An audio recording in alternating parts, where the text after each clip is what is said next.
Good morning, friends. So, my husband suggested, because he's really good at, he's been through all of these things for the last, all these emotions for the last 20 years. I think a little worse because he saw his wife leave with his kids every week. I'm not a life coach. I'm not a therapist. My name is Ina Irby, and I recently disassociated myself as one of Jehovah's Witnesses. Anyway, so my husband said, you know what, share this with them. It's on, let me see if I can get, of course I can't get on to my computer because it's going to be difficult. Come on, here we go. This is what I don't like about I had it just a second ago. There we go. It's on helping former Jehovah's Witnesses heal. If you're not familiar with the website, and I will put the link below. And like you, I'm doing everything in increments. If you've just recently left, it's all very overwhelming and all the different feelings that you get in your body and your mind. This website is very helpful. I haven't yet been able to really go through it, but my husband helps me through this.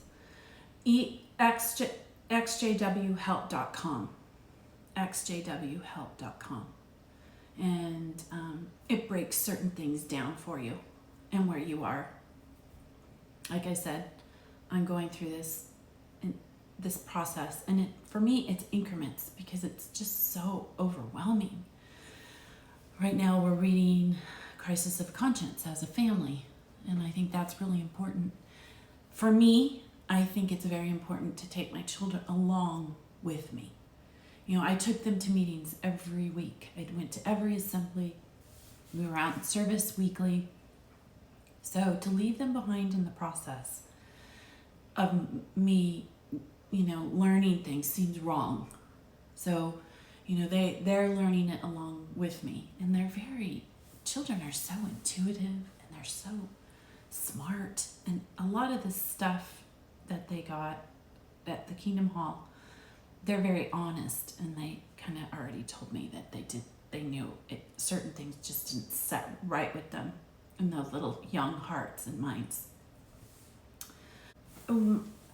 My husband sent me something. He sent me an email. Jesus had said to love thy neighbor, right? And there's a sign out front on some grass, and a huge sign. It says, love thy neighbor, no exceptions. This was sent to him.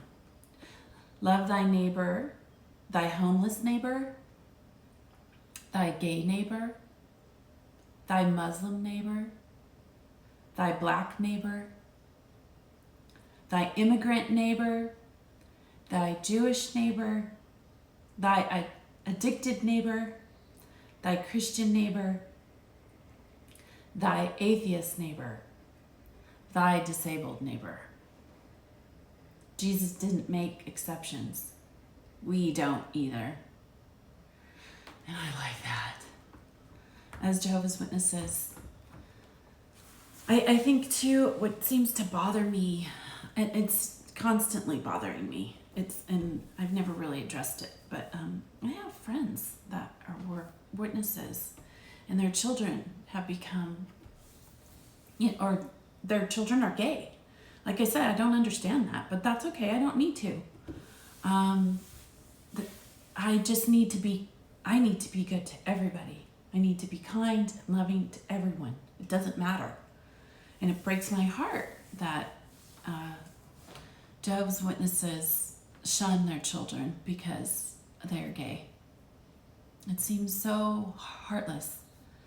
It's not your choice. It's not your choice as the parent. It's not your first choice for them. But it is their choice, and they are adults. I know as a parent I would want to be a part of the child's life. It doesn't matter. I want them around me. I want to see them. I want to kiss them. I want to smell them. I want to feel them in whatever their choice would be. I want them to see, I want them to be happy. And I love them. Do I agree? I understand parents that say, no, I don't agree. Well, you don't have to. You don't agree with the president. You don't agree with what the neighbor down the street who eats candy all week and feeds, smokes, right? You don't have to agree, but you have to love thy neighbor. Love thy neighbor. Love your kids. You gotta love your kids.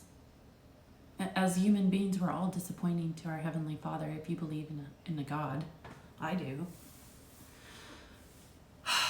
There's an entity of wickedness here that we cannot, there's an evil here that we cannot explain as human beings. So you don't want to believe in God. Fine, I get that. And some of the points that my husband brings out, he's got it. I'm like, yeah, that's true. I agree. There are certain things that are not explained in the Bible and I don't understand. But I also know that the deepest part of me sees evil that has to be taken away. There's an evil here, a presence here on the earth that has to be taken away. And it's just like anything else that we don't understand as human beings. We don't understand space. We don't understand certain things in how our brains work.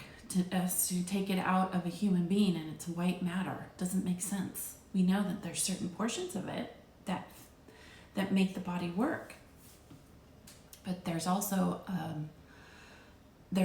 strength in that white matter that we can harness that we don't understand. So there's a lot of meditation. People experience meditation, others experience prayer. And so, yeah. Anyway, I just thought I would share that. And then I'm going to put the link, exjw.help.com. I do think it's important for us to not worry about approval, right? Because what I say isn't going to be very popular with certain people. And I don't, I got to live with myself. I'm putting myself out there. And I want people to know because, as Jehovah's Witnesses, right? We do what we do because we're not so that we can be made fun of 49 years later and be stupid fools. We were crazy. I was the first one. I'll be the first one to say I was one crazy Jehovah's Witness.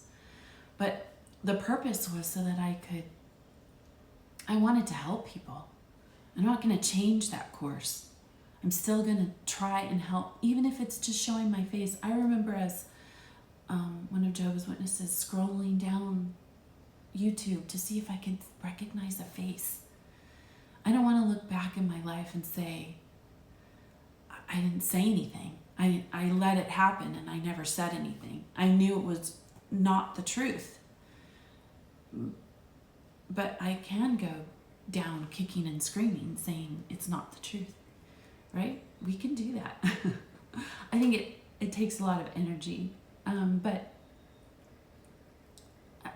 every one of us helping in this situation, every one of us being little lights for family members, that are dealing with, they're seeing wrongs that they can't explain. Yeah. Even the friends that I had, maybe their kids are watching, right? Adults, young adults that are watching, and they say, yeah, there's wrongs here and it's not being addressed properly. Child molesting. So all of us together, and if you have something to say, I encourage you, get on YouTube. If you're young and you're funny and all of us together making it's gonna help everyone, all of us together taking a stand. Lloyd said that. All of us taking a stand. The brother in Germany, right? He took a stand in front of the congregation. If more elders, if you're listening, elders, and it's wrong, and I know it's wrong, you sit back in the meetings and after the meetings judging another person, when you know you're doing worse. You know it's wrong. I mean, at this point, anybody standing up, even if you are full of wrong, stand up and do it in front of the congregation. Do you know how many people will be proud of that? If you see somebody, if you see something that you know is wrong, I wish as an elder you would stand up. That's what I'd hope. There's a lot of elders that I've known over the years, and they seem like good men, but there's no way you can be in a slave holder state and stay a good person. There's no way. You can't. Especially if you know anything about the scriptures. There's no way. I used to think these men were good men. It's taken a while for me to actually recognize that. Nope, doesn't work that way. You can't be a slave holder and still be a good man. And as far as people who don't want God or Jesus, or people who are gay, to me as a Christian, you love mercy and love. That's what I want. I want mercy and love. Be kind. Be good to people. Doesn't matter who they are, what they believe, or who they love. And as my grandmother said, I love her words. She rarely said very bad words, but she would always say, it's none of your damn business. It's none of my damn business. She's funny. Anyway. All right. I hope this helps you on your healing journey. Love thy neighbor.